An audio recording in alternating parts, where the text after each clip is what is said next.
Support for Race Unwrapped comes from the Kentucky Center for African American Heritage. Their mission is to enhance the public's knowledge of the history, heritage, and cultural contribution of African Americans in Kentucky and the African diaspora. KCAAH is dedicated to providing a heritage experience through education, enrichment, and entertainment. Located at 1701 West Muhammad Ali Boulevard. Calendar of events and more at kcaah.org. From Louisville Public Media.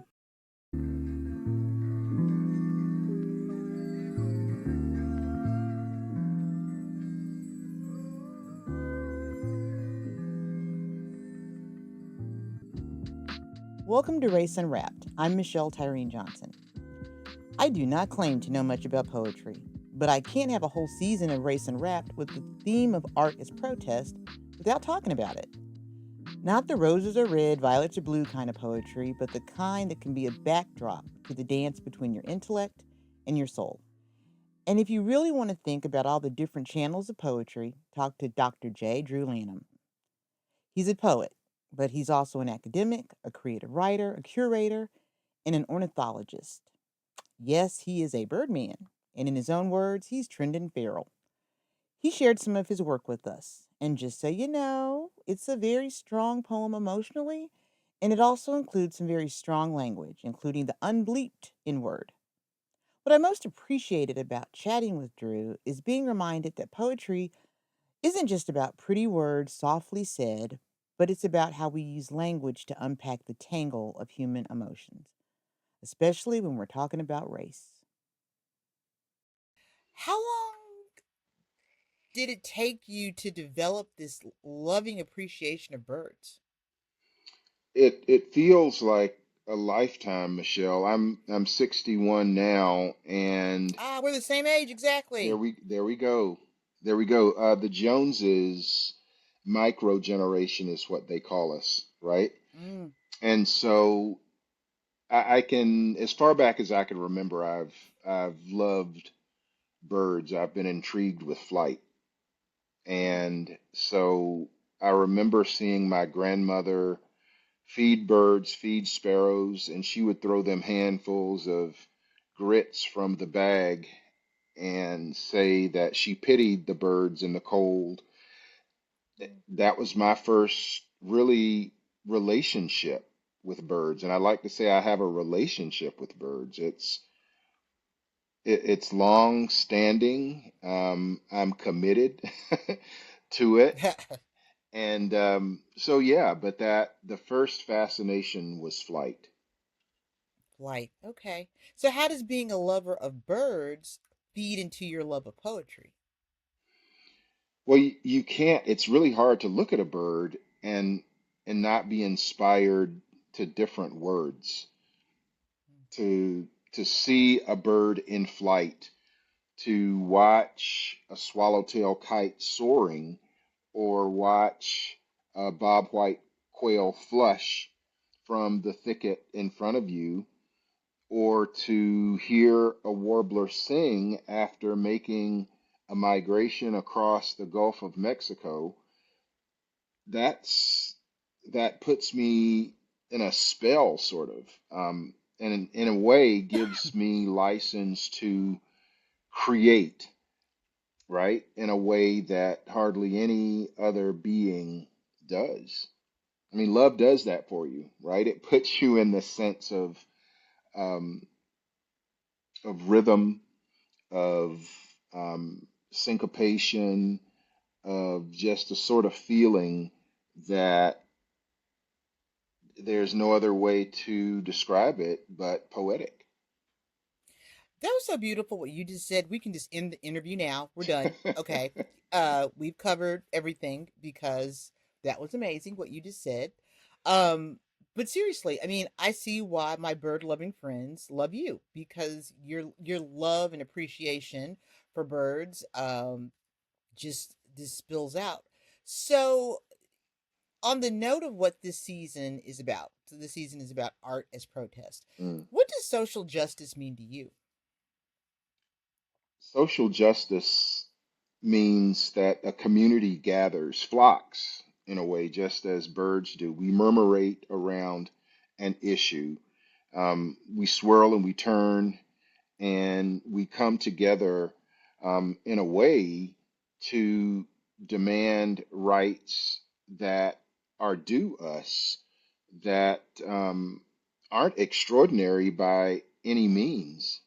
And in many ways, Michelle, it's demanding your just due as a human being, and that we have to come together to do that means that there is force in those numbers. It's just like we might see one blackbird and think something of it, but then when we see those same birds murmurating, flocking together, there's power there. And so social justice to me imbues a sense of not just togetherness, but shared plight. Uh, Mm, that mm, that part of what's been visited upon you is this storm of injustice, whether it be by race, whether it be by sex, whether it be by gender orientation, any of those things that brings you to a point where you have to gather to demand with unified voice and movement that you will have better, that mm. you must have better. And that's what it means to me. It's us gathering to find justice. Man, that's beautiful. You kind of sort of hit on it in what you just said, but I'm still going to ask you this. What can we learn from nature about how to be better as human beings to one another? Wow, it's every day I go out and I watch all of these birds. I watch all of this wildness, and it's one of the few places that I find what I call true peace, right? And when I say true peace, that I'm not having to look over my shoulder, I'm not have to wonder, I'm not having to wonder who's profiling me, unless maybe I'm in a place so wild. I spent a good bit of time in Alaska. I just came back from Botswana, and I'm not top of the line in terms of the trophic Mm-hmm. schedule. And so being there in a place where you might just be a lump of protein, maybe you're dark meat, maybe you're white meat, but you're just a lump of protein in that Mm-hmm. instance. And so it humbles you, nature humbles you in a way to think about yourself as part of something greater rather than just thinking about separating this being out or that being out so that you can practice some discriminatory effort. Now, we know that happens, right? Right. We know that there are certain animals, certain birds especially, and they happen to be blackbirds that are discriminated against. And Mm-hmm. we don't quite talk about that enough, but I talk about starlings a lot, Michelle, and starlings were birds, European starlings are birds that were brought here in the late 1800s by an acclimatization society because they wanted all of Shakespeare's birds in North America. And so they brought these birds over. This guy brought these birds over and released them in Central Park, which is already a problematic space, right? Mm. Because, it was created um, by displacing primarily black communities. But those starlings got here. Starlings are extraordinarily intelligent. They're extraordinarily resourceful, and people will worship them from afar. They'll watch them on a field of play doing that murmurating, but then they're not protected and they're reviled, and people will even kill them up close. I say it's the bird that you like watching from afar, but you don't want to come to dinner. So, in And other words, you're talking about black people in America, but through birds. yes, Yeah, I I'm learning already. And so this is what's interesting about talking to you and listening to you. And I already picked this up, just sort of doing my research. I am such a city girl. I am a Midwestern city girl, concrete jungle, like a dog is the wildest animal that I ever had to deal with, growing up. And I can see why those of us who are city bound don't have the proper reverence for what we can learn from nature because it almost seems foreign. Mm. Like the few times I was taken out to the country, because if you black, somebody done taken you out to the country, Yeah, right? yep, yep. And I was like, why are we picking things from the field that we can buy at the grocery store? It's hot out here. And yet, I can see how I don't know, you just seem to like have it infused in you. You think that's fair? Yeah, certainly. I mean, it's nature and nurture. Mm-hmm. Growing up where I grew up was the boondocks. It was the end of the line in terms of electricity. I mean, back then when we had an ice storm and the power went off, we didn't wait for a day or two. We waited for a week or two Mm. to get power back on. So understanding, I I mean, understood. I did too, but that's because I grew up in the hood. Oh, So, but right. different reason. Well, But it's a yes, different kind of end of the line, isn't it? right. Mm-hmm.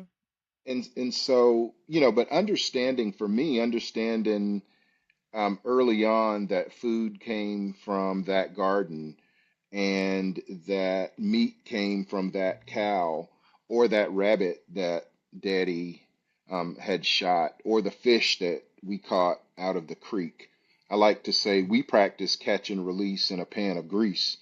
And so it was, I mean, it was survival in a Yeah, way. And that's the infusion. But I would like to say as an urbanite, there's wildness all around you. People just have sure. been conditioned and colonialized in ways to not appreciate it. I mean, You're right. You're right. pigeons are wild beings. Pigeons, in fact, have sort of a co-evolved social history with human beings. I mean, that was early on, people recognized that pigeons had a unique ability to find their way home. Mm, Ergo, the biblical myth of Noah turns this raven, this black bird loose, and the raven is smart, doesn't come back, right? mm, The dove comes back and probably gets eaten, but that from that story on, human beings, have this unique relationship, understanding that pigeons will come home and they can fly distances and at a speed that surpassed anything humans could do with technology until really pretty recently. So, but when you look at a flock of pigeons, people, scoff at them and they're not protected.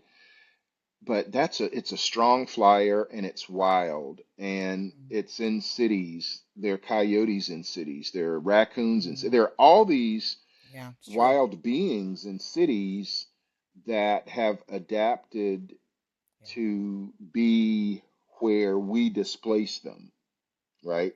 Yeah, yeah. And as you say that, I'm sitting here thinking, well, yeah, duh. I mean, a raccoon got in my house while I was on vacation in Kansas City, and he had a buffet while I was gone. A raccoon, Wow. I've seen deer. I'm in the middle of Louisville, Kentucky, urban as it can be, and I looked out the window in the middle of the night, and there were three deer on the front yard. And then the other day, I just saw some birds in their baby birds, like literally, I'm not even exaggerating, going through the drive-through of the restaurant that I was going to. I had to I had to do a video of that. But anyway, the point is that you're so right. But even as a city girl, I don't think of that as nature. I think of that as I don't know, animals that we have somehow tried to squeeze out of their rightful place that always seem to find a way to remind us we ain't gone no we ain't we right here. We still here. Yeah, that's resistance. That's protest. That's wild protest. Um, Yes. and that's why I love that word, because wildness will not be controlled. And It will and not. and so we can look at, I think about my ancestors, and and all that they had to survive for me to be here means that in some respect they were wild. That is, they would not be controlled. They would not be subject just to what somebody said or did to put them in a spot to be relegated to, you know, some pawn that society would have them to be. So I think, part of what I try to do, Michelle, is to expand what we mean when we say wild, and not, Mm, not just those far away or sometimes close yeah. by places with beasts that maybe we think of as defining wildness, but also to have it in our psyche in a way so that, we say, that murmuration, that Mm-hmm. social gathering, those birds in a way are saying we are still here in spite of Mm-hmm. all you tried to do, all that you have tried to do and are continuing to do to try and rid yourselves of us. Here we are. No disrespect to any other race in America or in the world, but I think of that as black people in Oh yeah. America. Mm-hmm. Like, we're the ones who survived Middle Passage. Mm. Like, if y'all don't like black people, you might want to have gotten rid of us before we got here, you know? Yeah, I mean, I constantly think about Middle Passage Mm, and what it took, the horrific um, individual stories of what it took to make it from there to mm, here, and that strength is in us. and yeah. it makes me mad when people want to dismiss it as past history or say, well, Yep. here we are. Why are you always talking about enslavement? Why you got to talk about that? Um, and because I'm here in spite of it, but also because of it. Yeah. And this past weekend, I was up in the Adirondacks at the Black Birders Week up there. It was a great time. Mm, But you know where they had that event? mm-mm. At John Brown's farm. Ooh, I love it. Oh, Yes. and let me tell you. And then so we had the morning at John Brown's farm, and I spoke. But then the afternoon event was at a place called the Wild Center, and it just so much came together for me there because um, here's a white man who had the conviction of doing right, of doing what was right, um, to bring justice to all. Yep. And we don't hear that story often enough, but it just gave me sort of another leverage point to think about all that we've been through, Michelle, that black folks have been through to be here. And yeah, and yet and still people want to watch us from afar on a football field or basketball court or wherever, or sing or dance, or um, they want that music. They'll Mm-hmm. appropriate everything, but then Mm-hmm. don't want us over at dinner. So, Or next door uh, or right, at or dating our kids or across the street or any of that. Like, or I mean, and or again, in it's their not all. It's yeah. or in their voting district. Right. And of course it's not all white people. Like, that goes without saying. Yeah, But white supremacy isn't about individuals. And that's the thing that people have trouble getting it. It's about the system, and not saying that we're maligning every single person of a certain hue or racial background. So, as a poet, What is it that poetry can do that no other art form can do in expressing protest? I think about poetry as the rawest sensual data that we can record, Mm, right? And by that I mean, you see something that moves you and words come to you. You don't necessarily have time for your emotions to study it. mm, You just mm, feel it. mm, And then mm, what you feel, however you feel, has to be translated from heart through head and comes out on the tips of your fingers or comes out through your mouth. And so it's raw. It yeah. is, I think, at its best, unfiltered. And though poets, yeah, we edit and do these kinds of things, I I love the unedited poet. I love the Mm, poet whose momentary fall into love or hate or mhm, despair or joy or whatever, I can feel it. Not just read it, but I can feel it. And mm, that's the importance. Just to backtrack a little bit, I was thinking about your earlier question about social justice. Well, guess what? I think that white supremacy is social injustice. If mm, mm, it's that opposite side, and so the dissonance between right and wrong, in that chasm lies the poet, right? right. To be able to try to accentuate what one is versus the other, how you feel in that pit, how you feel when you climb out of it, or what it feels like to be consistently someone's trying to kick you back down into it. Mm, yeah. So I loved your video on Bird Note, rules for black bird watchers, because pretty much every black person knows that once you leave your home, Yeah. um, you never know what strangers are going to see you through the eyes of stereotypes, Mm. before they get to seeing you, if they ever get to seeing you. How would you sum up the advice you gave in that? Because I laughed out loud at the don't go do that at night. Like don't go bird watching at night as a black person. I mean, Be careful. yeah. It's the warning, it's the universal, whatever we do, you always feel like you say, have a good time, but be careful though, Mhm. right? Keep your head on a swivel though. Um, love the birds, but keep your head on a swivel.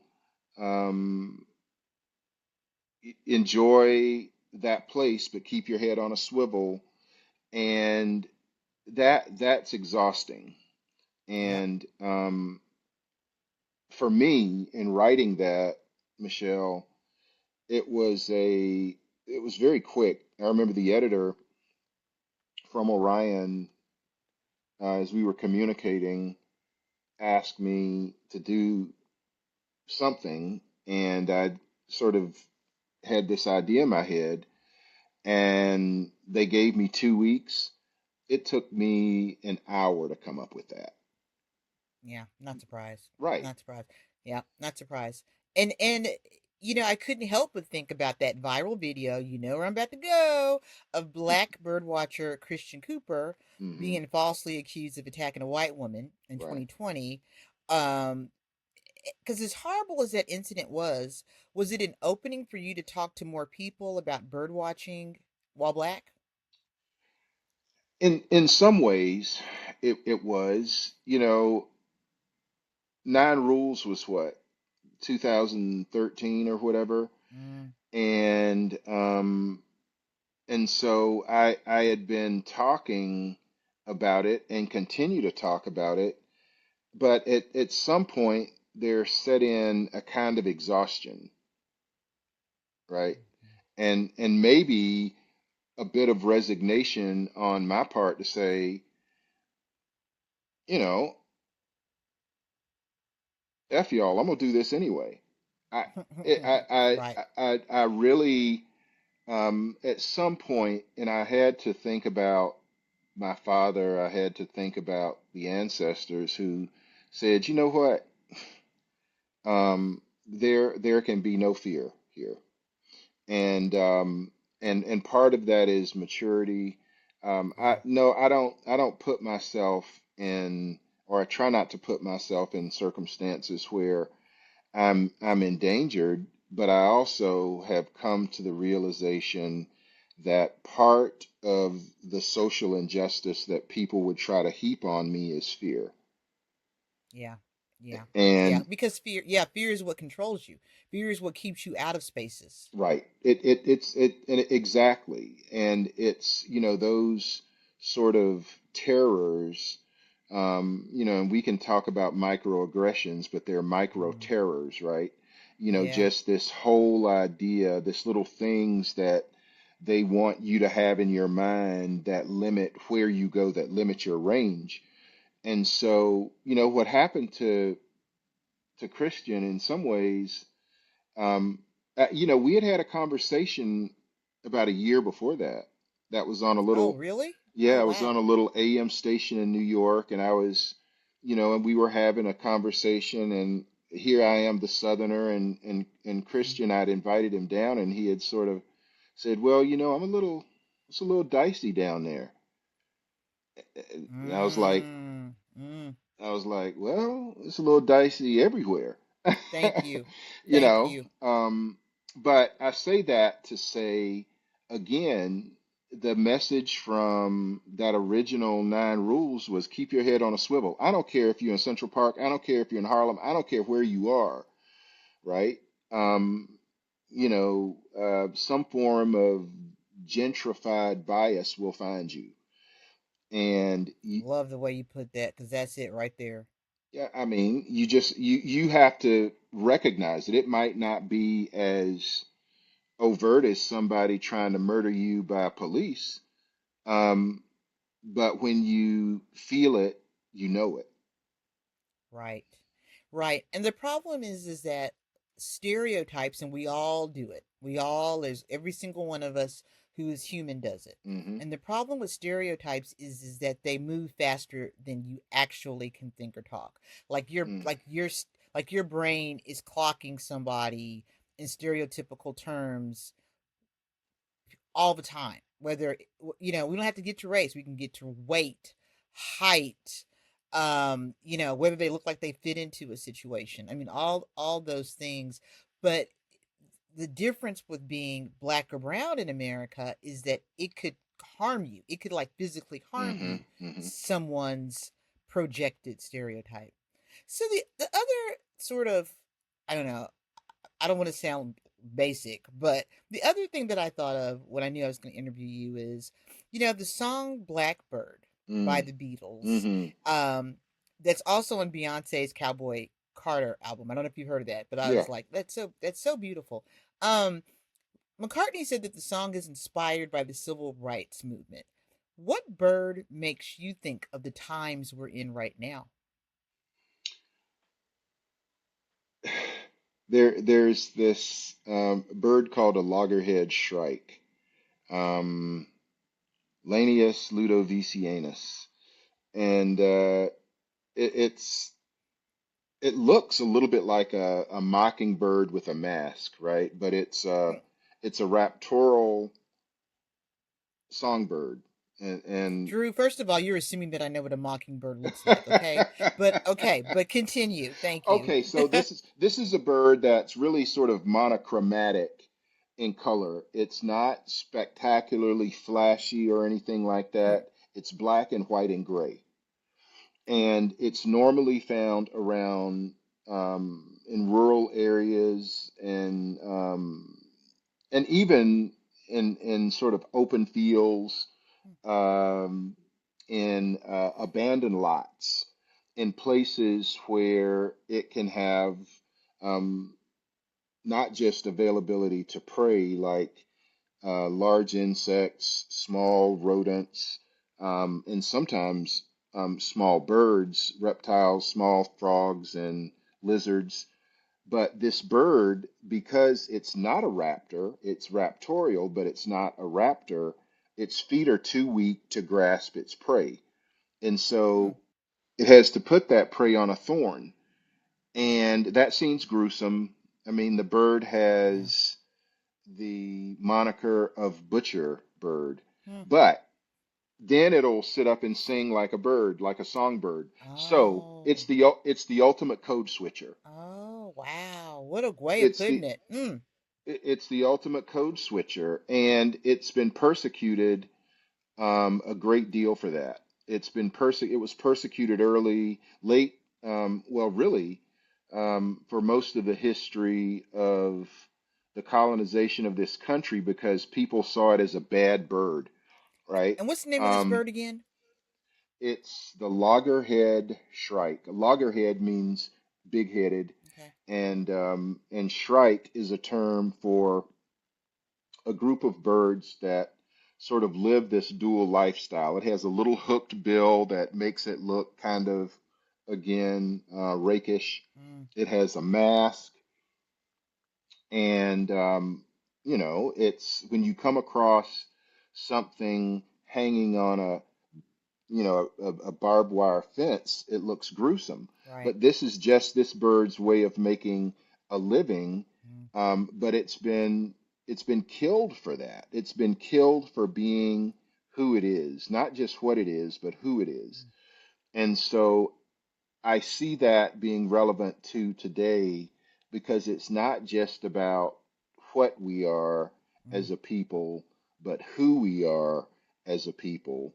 And all that you would take from us, all that you would appropriate of us, all that you would hate about us. We built this country. Yeah. And so I look at shrikes, I look at other birds that are persecuted, and those tend to be the birds that I can instantly have sort of an empathetic side with. Mm. I can say, you know what, we stand together, you know, Mm. loggerhead shrikes or crows or ravens or brown-headed cowbirds or black rails or any of these other black and brown birds. I mean, you hardly ever hear of white birds being persecuted. Say that again because when you were talking about that earlier, I was thinking about when we were talking about blackbirds earlier, I was thinking about how I read some study that said that black dogs in a what do you call it? A pound. In a pound are the last to get adopted. Yes, yes, Oh, yes. They're perceived to be less attractive, more aggressive. And so, yeah, that's deep, yeah, it is. right? It is. It is. When the racism is such that you are projecting that on animals, but I mean, but that's the way bigotry goes, right? I mean, there's nothing rational about it. It's not fact based. That's one of the reasons. It's anecdotal, and then people take the anecdotes and turn them into a theory of reality that's supposed to apply to everyone. Yeah, I mean, I was thinking about our conversation and it just came to me, didn't just come to me, but I was the excuse that, and maybe I saw this on a reel or something, because someone was talking about how they didn't see color and why can't we Oh just Lord. judge people on the content of their character? And in my head I said, okay, there you go. Because first of all, we didn't create the construct. You created that Mm-mm. construct. And you colonized that construct around the world so you could claim superiority over it from, your Western European thrones. And then when it falls to these times, and there is at least some understanding of how outnumbered you are and how unjust so many of you have been, that chickens are coming home to roost.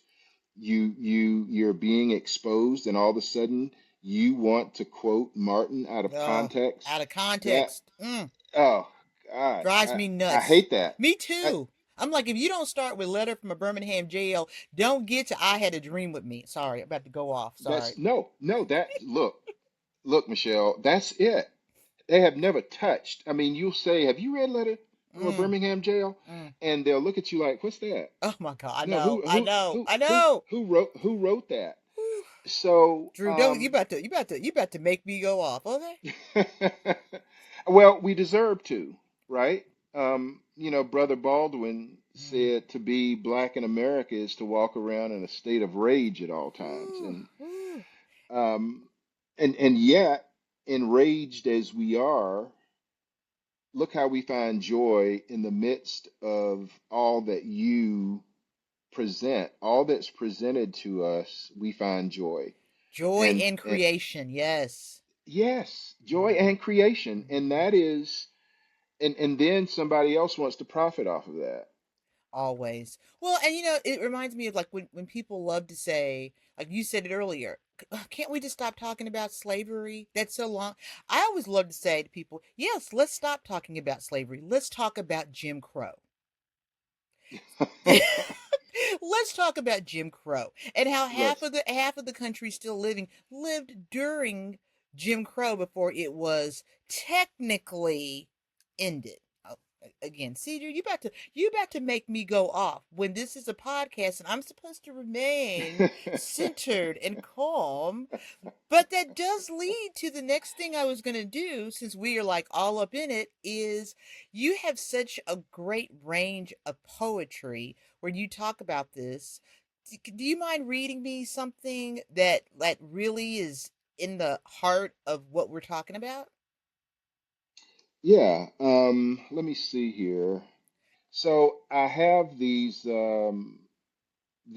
I call them poems for wild Negroes, and it's a collection that I have been working on, and hopefully I'll find hopefully I'm going to find a publisher for these, but I'll share this. Okay.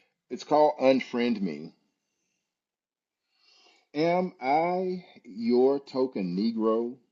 Your one black friend, the one you hold up as evidence of your wokeness, your color blindness, your content of character bootstrapped up from three-fifths human dusky friend? Am I your African American, the one standing alone in a sea of white, the island of your inclusive intent you can point out to other homogenized? Am I one who you think you own by hug or handshake proxy? That one you know without your redneckness when you make the secret jokes about niggers not breathing with blue knees on their necks when I'm not around at your Thanksgiving table? Am I that Afro hyphenated acquaintance that makes you comfortable enough to tell me I'm not like the others? Not so black as to make you uncomfortable with all the shit you know is wrong? Do you secretly think Judge Clarence in that robe is proof of some advance, more than jurisprudence crumbs tossed out the back door to an Uncle Tom? Do you think Obama was the post-racial savior that would let 4 centuries of all this fuckery off the hook? Did you really? Am I your black buddy, that one who steers you past the racist transgressions you almost tripped over, the one who gives you black advice? Or perhaps I'm your person of color, the color you claim to never see, especially in February. Sorry. Am I that release valve for you to let reality of all this hate go that makes you doubt that it's critical to see beyond theory? If so, unfriend me right now, please. You've had your niggers by the toe, and I'm not hollering, Mm. but God damn it, let me go. Eeny, meeny, miny, mo. That Money was mo. so good. Oh my God. I feel honored that you read that on our podcast because that is in the pocket. Because that whole concept of I have told so many people, because one of the things racists love to say is, oh, Obama was so racist, like he was so divisive when he was president. And I always say this to people. What came about at about the same time as Barack Obama? Social media. And so what that meant is that you had to go because I've had far more fights with white liberals than I have white conservatives about this point. Hmm. Far more. And I've made the point because see, when you can assume you are one of the good ones, when you can assume that you understand the black plight and you there's nothing worse than a black person having the agency and the platform to say, yeah, you're getting this wrong. And that's what ends up happening. It's like, well, how dare you tell me that I'm getting it wrong? I don't know. My black lived experience, maybe? I don't know. Well, you know what, Michelle? Um, it's almost like you could look, you know how you identify birds by characters, but these people who figure they have us figured out, Mm, and so they get the pass because they have an Obama bumper sticker or something like that. There's one arm longer than the other because they've spent time patting themselves on the back for for being progressive, for being less uh, racist than an obvious racist. yes, right. That's perfect. Yeah, Perfect. yeah. I have enjoyed talking to you so much. I know I could go on another hour, but I do have one last question, which is what is your favorite protest song? Ain't gonna let nobody turn me around. Ain't gonna let nobody turn me around. And then for some reason, I don't know, because I've seen it on so many Spike Lee joints, right? Hmm. Or a Spike Lee joint. You know, who is it? I was born by the river in a little Oh tent. yeah. Oh God, I'm not gonna say. Is it Otis Redding? Otis Redding, Okay. I believe. Yeah. And because it's a story if you listen to it, right? It's a story, and it says it's been a long time coming, but I Oh. know that a change is gonna come, Mm, and I know a change is gonna come, and that's what bothers the racists. That's mm-hmm. what bothers those who would deliver social injustice, Yeah. is they know a change is gonna come, Hmm. and they're gonna be on the wrong end of it, unfortunately for them. Well, okay. Let me let you go because, like I said, I could talk to you easily another hour, two, three, or four. So, thank you so much, Drew. This was absolutely fabulous. I enjoyed this conversation so much. Same here, Michelle. And I've done a lot of podcasts, and this was very different. And I and appreciatively so. So Mm. thank you so much for um, letting me be Drew in this way. You know what? I don't have many skills or talents, but one of them is that I think I have inherited my grandmother's magic of people knowing that it is safe space with me Mm, because at the end of the day, the only people I really judge are bigots. amen. There we go. There we go. So many thanks to Dr. J. Drew Lanham, poet, academic, and ornithologist. I can't thank you enough for listening. To everyone who has shared these episodes, told your people about the show, and sent us your feedback throughout this time together. We've got some great things coming up soon, so stay tuned. I'm Michelle Tyrene Johnson, and this is Race Unwrapped. Thank you for listening. Race Unwrapped is produced by Michelle Tyrene Johnson for Louisville Public Media. Music by Allison Cross. Our executive producer is Laura Ellis. For more information, to contact us, or to support Race Unwrapped, visit raceunwrapped.org.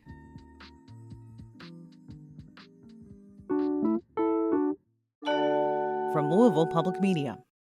Support for Race Unwrapped comes from the Kentucky Center for African American Heritage.